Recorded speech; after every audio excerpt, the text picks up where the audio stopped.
ఇంతకు ముందు 'శోభన్ బాబు, కృష్ణ' వాళ్ళ మధ్య జరిగినటువంటి ఒక కౌబాయ్ వార్ గురించి మాట్లాడుకున్నాం. అంటే 'దెబ్బకుట్ట', 'దొంగల ముఠా' అనే సినిమాకి, అలాగే 'మోసగాళ్ళకి మోసగాడికి' మధ్య ఉన్నటువంటి ఒక రిఫ్ట్ గురించి మాట్లాడుకున్నాం. దానిలోనే 'మహాసంగ్రామం' అనే సినిమా దాదాపుగా వీళ్ళ కలయికలో వచ్చినటువంటి చివరి సినిమాగా కూడా అనుకున్నాం. ఆ సందర్భంగా నేను ఒక మాట అన్నాను. దీని వెనకాల ఒక కథ ఉంది అని.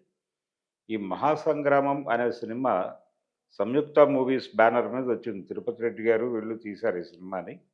మాగుంట సుబ్బరామరెడ్డి గారి హస్తం కూడా ఉంది ఈ సినిమాల నిర్మాణం వెనకాల. కళ్యాణి ఫిల్మ్స్ అనేటువంటి ఒక డిస్ట్రిబ్యూటింగ్ వ్యవస్థ ఉండేది. అలాగే మాగుంట సుబ్బరామరెడ్డి గారికి 3 థియేటర్స్ ఉండేవి నెల్లూరులో. ఇలా ఆయన లిక్కర్ బిజినెస్‌లో ఉన్నారు. అలాగే దీనిలో కూడా ఉన్నారు. సినిమా వ్యాపారంలో కూడా ఉన్నారాయన. ఈ సందర్భంగా 3 థియేటర్లు ప్రారంభించినప్పుడు అది నెల్లూరులో మిగిలిన థియేటర్లకి ప్యారలల్‌గా ఉంటాయి. వేరే చోట ఉంటాయి. అంటే థియేటర్‌లన్నీ ఒకవైపు ఉంటే, రైల్వే ట్రాక్‌కి యువతల వైపు ఈ 3 థియేటర్స్ ఉంటాయి. అందుకని జనాలకు తెలియాలి, ఈ థియేటర్స్ ఇక్కడున్నాయి అనే విషయం ప్రపంచానికి తెలియాలి అనే ఉద్దేశంతో, దానికి గ్రాండ్‌గా ఫంక్షన్ చేయాలి అనుకున్నారాయన మాగుంట సుబ్బరామరెడ్డి గారు. ఈ 3 థియేటర్లు ఇప్పుడు మల్టీప్లెక్స్‌గా మారిపోయిందది. ఈ ఈ 3 థియేటర్లకి ఒక గ్రాండ్ ఇనాగరేషన్ చేయాలి అనే ఉద్దేశంతో, ఆయన ఎవరితో ఇనాగరేట్ చేయిస్తే బావుంటుంది అనుకున్నప్పుడు, మాస్ హీరో 'ఎన్టీ రామారావు' గారిని పిలిస్తే, జనాలు విపరీతంగా వస్తారు. తద్వారా ఈ థియేటర్స్ గురించి ప్రపంచానికి తెలుస్తుంది. అలా దాన్ని మార్కెటింగ్ స్ట్రాటజీలో భాగంగా ఆయన ఆలోచించాడు. ఆలోచించి వాళ్ళ జిల్లాకి చెందినటువంటి ఎంఎస్ రెడ్డి గారిని ఆశ్రయించాలనుకున్నారు. ఏది ఈ థియేటర్స్ ఓపెనింగ్‌కి ఎన్టీఆర్‌ని ఇన్వైట్ చేయటం కోసం. ఆల్రెడీ సినిమా రంగంలో ఉన్నటువంటి తమ జిల్లాకి చెందిన ఎంఎస్ రెడ్డి గారి ద్వారా ఆయన్ని అప్రోచ్ అవ్వాలి ఎన్టీఆర్‌ని అనుకుని వెళ్లి ఎంఎస్ రెడ్డి గారిని కలిసి ఇది విషయం అని చెప్పాడీయన. చెబితే ఆయన నో ప్రాబ్లమ్ మనం కలవచ్చు అనేసి, ఏం లేదు రామారావు గారిని ఎర్లీ మార్నింగ్ వెళ్లి కలవటమే అది పెద్ద ఇష్యూ కాదు అని చెప్పి తీసుకెళ్లారు. తీసుకెళ్ళిన తర్వాత ఆయన కూడా ఓకే. నేను వస్తాను. మీరు డేట్ ఫిక్స్ చేసుకోండి. అది డేట్ ఫిక్స్ చేసుకోవడానికి సంబంధించి తమ్ముడితో మాట్లాడుకోండి. నాకు అభ్యంతరం ఏమీ లేదు. వస్తాను. అలాగే నా ఖర్చులు నేనే పెట్టుకుంటాను తప్ప మీరేమి నా మీద స్పెండ్ చేయాల్సినటువంటి అవసరం లేదు అన్న టోన్‌లో రామారావు గారు చెప్పారట. ఇది ఎంఎస్ రెడ్డి గారి 'నా కథ' అనేటువంటి పుస్తకంలో ఈ అంశాన్ని ఆయన మెన్షన్ చేశాడు. తద్వారా మనకు తెలిసినటువంటి విషయం ఇది. ఆ బుక్‌లో నుంచి మనకు తెలిసింది. ఇది జరిగింది. అంటే ఇది ఈ ఇన్సిడెంట్ మహాసంగ్రామానికి ఎలా లీడ్ చేసింది అనేది ఇంట్రెస్టింగ్ స్టోరీ. ఓకే అనుకున్నారు. ఫైనల్‌గా ఆయనొచ్చారు. థియేటర్స్ ఇనాగరేషన్ జరిగింది. ఆ సభలో మరొక వక్తగా అంటే ఇనాగరేషన్ కార్యక్రమంలో మరో అతిథిగా పాల్గొన్నది నేదురుమల్లి జనార్దన్ రెడ్డి. నేదురుమల్లి జనార్దన్ రెడ్డి గారు రావటము, కాంగ్రెస్ పార్టీ అక్కడ లోకల్‌గా ఉన్నటువంటి గెస్ట్ హౌస్‌లన్నీ బుక్ చేసుకోవటం, వాళ్ళ కంట్రోల్‌లోకి వెళ్ళటం, ఆయన అప్పుడు రాష్ట్ర మంత్రిగా ఉండటం, ఈ కారణాల చేత ఆయనకి కొంచెం ఎక్కువ ప్రాధాన్యత లభించిందేమో ఆ ఈవెంట్‌లో అనేటువంటి అభిప్రాయం రామారావు గారికి కలిగి, ఒక రకంగా ఆయన రాజకీయాల్లోకి వెళ్ళాలి అనేటువంటి ఆలోచన రావటానికి అంకురార్పణ ఆ ఇన్సిడెంట్ అని మాట్లాడేవాళ్ళు కూడా చాలామందున్నారు. ఆ రోజు నెల్లూరులో జరిగినటువంటి ఆ మాగుంట సుబ్బరామిరెడ్డి గారి సినిమా హాల్ ఇనాగరేషన్ సందర్భంగా నేదురుమల్లి జనార్దన్ రెడ్డి గారు మంత్రి. ఆయనకి లభించినటువంటి ప్రాధాన్యత కంపారిటివ్‌గా తనతో కంటే కూడా ఎక్కువ జరిగిందేమో ఆయనకి అనేటువంటి అభిప్రాయం ఈయనకి కలగటం వలన, లేదు మనం కూడా రాజకీయాల్లోకి వెళ్ళాలని రామారావు గారు అనుకున్నారు అని చాలామంది అనుకుంటారు గానీ, అది వాస్తవం అని నేను అనుకోవడం లేదు. నిజానికి ఆయనకి రాజకీయ పార్టీ పెట్టాలి ఈ ఆలోచన అవన్నీ రకరకాల పద్ధతుల్లో రన్ అవుతూ ఉన్నాయి ఆయన బ్రెయిన్‌లో. అది మనకి అప్పటి ఆయన ప్రయాణం చూస్తే అర్థమవుతుంది. ఇక్కడ మనం ప్రధానంగా మాట్లాడుకోవాల్సిందేంటంటే, ఈ మాగుంట సుబ్బరామరెడ్డి గారి థియేటర్‌లో ఇనాగరేషన్ కార్యక్రమం అయిపోయింది విజయవంతంగా. ఆయన వెళ్ళిపోయారు. వెళ్ళిపోయిన తర్వాత కొంతకాలానికి ఆయన మళ్ళీ వీళ్ళకి కబురు పెట్టారు మాగుంట సోదరులకి. కబురు పెట్టినప్పుడు వీళ్ళు వెళ్తే ఆయన చెప్పారు, "ఇలా మా అమ్మాయికి పెళ్లి కుదిరింది. పెళ్లి కుమారుడు ఆంధ్రప్రదేశ్ ప్రభుత్వంలో సినిమాటోగ్రఫీ శాఖ మంత్రి. ఆయన అంటే ఆయన చిత్తూరు జిల్లాకి చెందినటువంటి వ్యక్తి. అలాగే ఆయన ఎమ్మెల్యే అక్కడ. తన నియోజకవర్గంలో ప్రతి ఒక్క గడపకి కార్డ్ ఇచ్చేటువంటి ప్రయత్నం ఏదో జరుగుతోంది. ఈ పెళ్ళిని గ్రాండ్‌గా ప్రమోట్ చేయాలని అనుకుంటున్నారాయన. కాబట్టి వచ్చేటువంటి అతిథులు ఇదంతా కొంచెం గొడవయ్యేటువంటి అవకాశం ఉంది. సదరన్ హోటల్స్ అని వీళ్ళ కంట్రోల్‌లో ఉండేవి. అందులో మాకు అవకాశం కల్పిస్తే కొంత విడిదిగా కొంతమందిని అకామిడేట్ చేయటానికి అది బావుంటుంది అని అనుకున్నారు. అది మాట ఆయన చెప్పారు వీళ్ళకి. వీళ్ళు గూడా ఓకే జెప్పారు అనేది ఆ బుక్‌లో రాసిన దాని ప్రకారం. ఓకే జెప్పారు. ఫైనల్‌గా అది అయిపోయింది. పెళ్లయిపోయింది. గ్రాండ్‌గా జరిగింది. అన్ని విధాలుగాను అందరూ ఆనందపడ్డారు. అయితే రామారావు గారి దగ్గరికి బిల్స్ తీసుకొని వెళ్లారట వీళ్ళు. తర్వాత ఇదంతా అయిపోయిన తర్వాత. వెళ్ళినప్పుడు ఆయన "నా బిడ్డ పెళ్లి, మీ బిడ్డ పెళ్లిలా చేశారు బ్రదర్" అని ఏదో అలా అనడంతో వీళ్ళు అడగలేక మళ్ళీ వెనక్కొచ్చేసారు అనేది ఒక కథనం. దానిలో ఎంత వాస్తవం ఉంది అనేది పక్కన పెట్టేస్తే, ఒక అభిప్రాయం అయితే కలిగింది మాగుంట వారికి. ఎన్టీఆర్‌తో సినిమా చేస్తే ఎలా ఉంటుంది? ఈ ఆలోచనకి ప్రాతిపదిక ఏమిటి అంటే, "నా బిడ్డ పెళ్లి, మీ బిడ్డ పెళ్లిలా చేశారు బ్రదర్" అనేటువంటి డైలాగ్‌తో ఈ డబ్బులు రాబట్టలేకపోయాం మనం అనేటువంటి పెయిన్‌తో ఉన్నప్పుడు ఎవరో అడ్వైజ్ చేశారక్కడ. ఆ కాంపౌండ్‌లోనే ఎన్టీ రామారావు గారి కాంపౌండ్ నుంచే ఒక అడ్వైజ్ వచ్చింది. అదేంటంటే, "మీరెలాగో గుడ్ లుక్స్‌లో ఉన్నారు గాబట్టి ఆయన డేట్స్ తీసుకొని ఒక సినిమా ఏదైనా చేసుకోవచ్చు కదా! తద్వారా మీరు ఇన్ కేస్ ఏదైనా నష్టపోయామనుకుంటే దానికి రెట్టింపో, నాలుగింతలో డబ్బులు సంపాదించుకోవడానికి ఒక బేస్ ఏర్పడింది గదా! ఒక పరిచయం ఏర్పడింది గదా! పరిచయాన్ని క్యాష్ చేసుకోవాలి తప్ప, క్యాష్ కోసం పరిచయాలను డిస్టర్బ్ చేసుకోకూడదు" అనేటువంటి ఒక వ్యాపార సూత్రం ఏదో చెప్పి, వాళ్ళని అలా మళ్లించారు అనేటువంటి మాట కూడా ఉంది.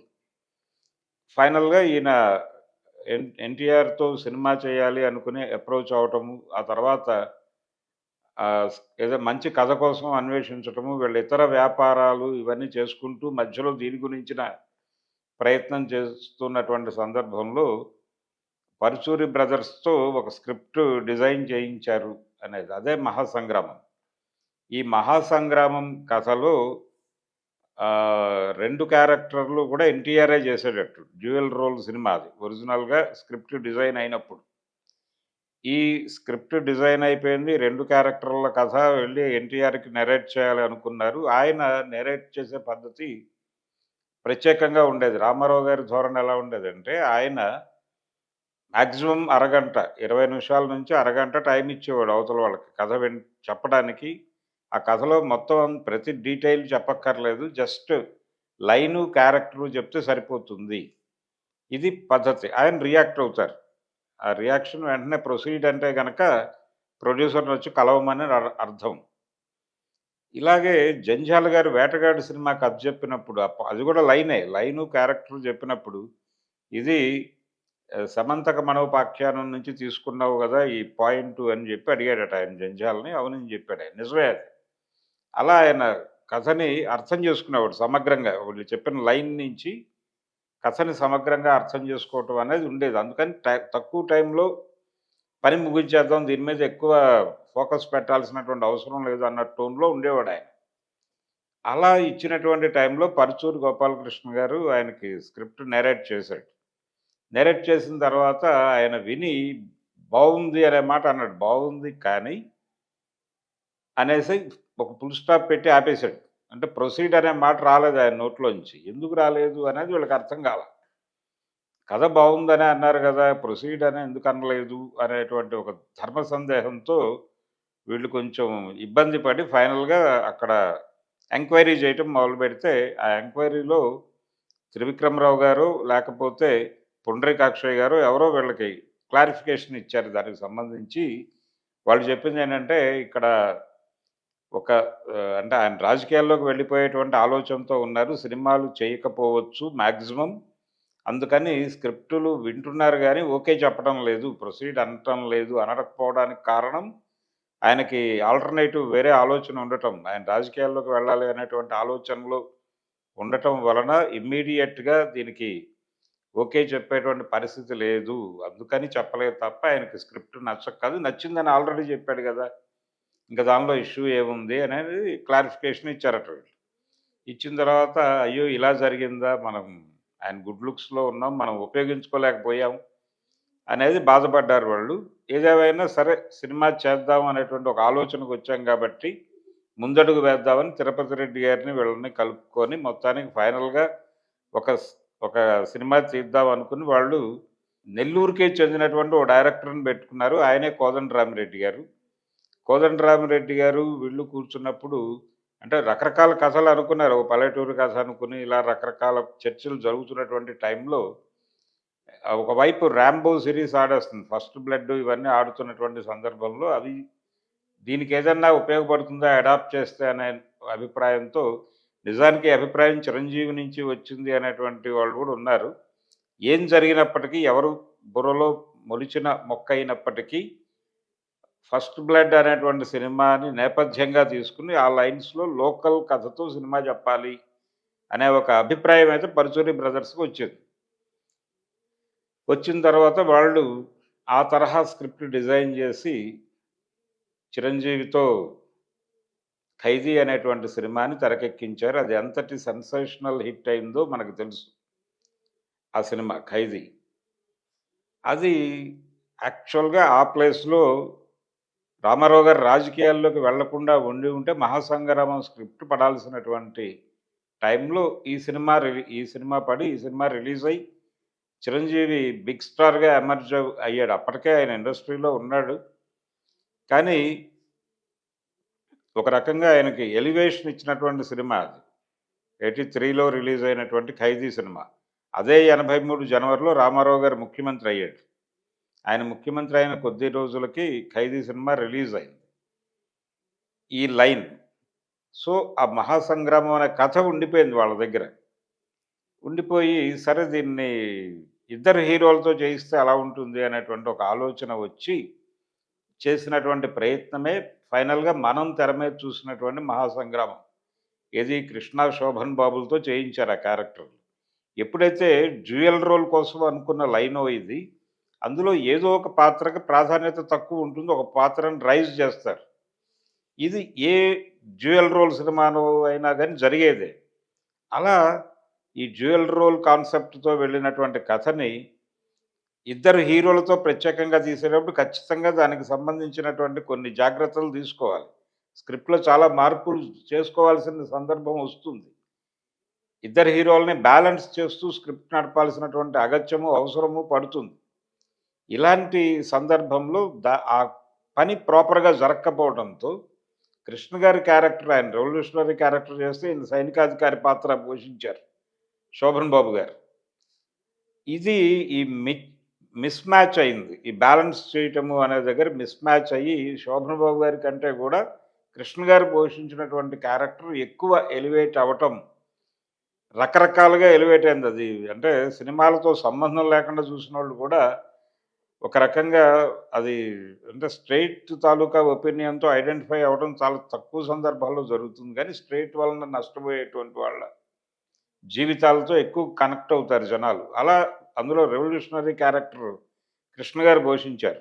ఆ క్యారెక్టర్‌తో జనాలు ఎక్కువ కనెక్ట్ అవ్వటంతో, శోభన్ బాబు గారి పాత్ర మీద ప్రజల్లో ఒక ప్రాపర్ ఒపీనియన్ బిల్డ్ కాకపోవటం అనేది ఆయన్ని కొంత ఇబ్బంది పెట్టింది. మల్టీ స్టారర్‌లో చేయటం ప్రాబ్లమ్ కాదు కానీ, సమాన ప్రాతినిధ్యం లేకుండా ఈ సినిమా జరిగింది అనేది ఒక అభిప్రాయం శోభన్ బాబు గారిలో కలగటం వలన, ఆయన నేను ఇక మల్టీ స్టారర్‌లు చెయ్యను అనేటువంటి ఒక కీలకమైనటువంటి ప్రకటన చేశారు ఆ టైంలోనే.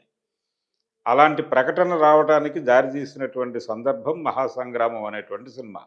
దీనికంటే ముందు రామానాయుడు గారికి అద్భుతమైన 2 మంచి హిట్లు ఇచ్చారు. ఇదే కాంబినేషన్ 'కృష్ణ', 'శోభన్ బాబు' కలిసి. 'మండే గుండెలు', 'ముందడుగు' అనేటువంటి 2 సినిమాలు బాక్సాఫీస్ దగ్గర మంచి విజయాలు నమోదు చేసినటువంటి సినిమాలు. ఆ టైంలో వీళ్ళ మధ్య ఈ రకమైనటువంటి ఇబ్బంది రాలేదు కానీ తర్వాతొచ్చింది. ఆ వచ్చిన సందర్భంగా మొదటి సినిమాయే ఇది. అలా వచ్చిన వెంటనే వీళ్ళు రియాక్ట్ అయిపోయి క్రైసిస్ మేనేజ్‌మెంట్ అనే పేరుతో కొన్ని నిర్ణయాలు తీసేసుకున్నారు. ఆ నిర్ణయాల్లో ఒకటి ప్రధానమైన నిర్ణయం శోభన్ బాబు గారు ఫర్దర్‌గా మల్టీ స్టారర్స్ చేయకూడదు అనేటువంటి నిర్ణయం తీసుకోవటం. ఆ తర్వాత క్రమంగా ఆయన సినిమాలకి గూడా గుడ్ బై చెప్పేశారు. కారణం 'శోభన్ బాబు' అనగానే ఒక యంగ్ హీరో, అందాల నటుడు అనేటువంటి ఒక ఇమేజ్ ఉంటుంది. నేను ఈ అన్ని ఏజుల్లోనూ నటించడం మొదలుపెడితే, ఆ ఏజ్ తాలూకా సమస్యలు ప్రపంచానికి తెలుస్తాయి. ఎందుకు వాళ్ళ దృష్టిలో ఇలాంటి ముసలి 'శోభన్ బాబు' రిజిస్టర్ అవ్వాలి. యంగ్ 'శోభన్ బాబే' రిజిస్టర్ అయ్యుంటే బావుంటుంది గదా! అనేటువంటి ఒక లాజికల్ దీంతో ఆయన సినిమాలు నటించడం చేయలా తర్వాత. రకరకాల ఆఫర్‌లొచ్చినప్పటికీ. 'అమ్మా నాన్న తమిళమ్మాయి' సినిమాలో యాక్చువల్‌గా 'ప్రకాష్ రాజ్' గారి క్యారెక్టరు శోభన్‌తో చేయించాలని పూరి అనుకున్నాడనే మాట కూడా సర్క్యులేషన్‌లో ఉంది. దానిలో నిజానిజాల జోలికి వెళ్ళకపోతే అది అప్రోచ్ అయ్యి ఆయన రిజెక్ట్ చేసిన తర్వాతే 'ప్రకాష్ రాజ్' దగ్గరికెళ్లారు అనేది కూడా ఒక ప్రచారం ఉంది. ఇలా 'శోభన్ బాబు' గారు ఆ కీలక నిర్ణయం తీసుకోవటం వెనకాల కూడా అంటే ఫర్దర్‌గా మల్టీ స్టారర్‌లు చేయకూడదు అనే కీలక నిర్ణయం తీసుకోవటం వెనకాల రామారావు గారు రిజెక్ట్ చేసినటువంటి స్క్రిప్ట్ ఉంది. అదే రిజెక్ట్ చేయటం అంటే సున్నిత తిరస్కరణే.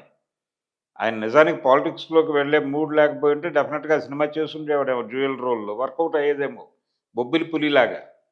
కానీ ఆ అవకాశం లేకుండా 'శోభన్ బాబు' కృష్ణలతో చేయటం, 'శోభన్ బాబు' రకరకాలుగా ఇబ్బంది పడటం మాత్రమే కాకుండా ఇక ఫర్దర్‌గా ఇలాంటి మల్టీ స్టారర్ వెంచర్స్‌లో ఉండనని చెప్పటం. ఇలా దారితీసినటువంటి పరిస్థితులు ఇవి. ఇందులో చాలా డీటెయిల్సు 'ఎంఎస్ రెడ్డి' గారి 'నా కథ' నుంచి తీసుకున్నవే. కాబట్టి ఎవరైనా ఇంట్రెస్టింగ్ పీపుల్ ఉంటే అది పీడీఎఫ్ దొరుకుతుంది. సరదాగా చదువుకోండి.